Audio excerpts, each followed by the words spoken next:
ఒంగోలులో జరిగిన ప్రకాశం పంతులు జయంత్యోత్సవాల్లో పాల్గొన్న మంత్రివర్యులు స్వామి, జిల్లా కలెక్టర్, ఎమ్మెల్యేలు, ప్రజాప్రతినిధులు మరియు అధికారులు ఈ కార్యక్రమంలో పాల్గొన్నారు. గాంధీ గారి యొక్క ఆశయాలకు అనుగుణంగా ఆయన ఫ్రీడమ్ ఫైటర్గా చేరడమే కాకుండా తను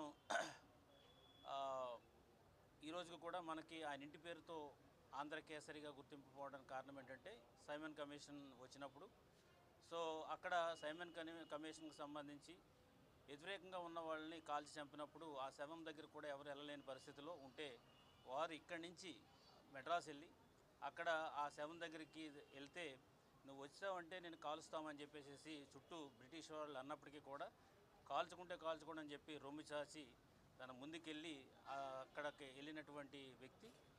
అంత ధైర్యశాలి, ట్రూ ఫ్రీడమ్ ఫైటర్.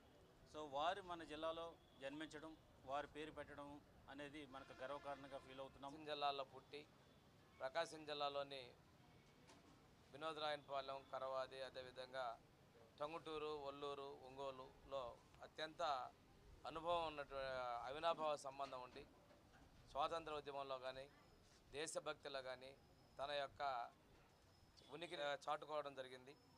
వారు లాయర్గా ప్రాక్టీస్ చేయటం, తదనంతరం స్వాతంత్ర ఉద్యమంలో పాల్గొనటం, సైమన్ కమిషన్ గోబ్యాక్ అనేటువంటి నినాదంతో ధైర్యంగా ఎదురొడ్డి నిలబడటం, ఇవన్నీ కూడా వారి ధైర్య సాహసాలకి, నిజాయితీకి, దేశభక్తికి నిదర్శనాలు.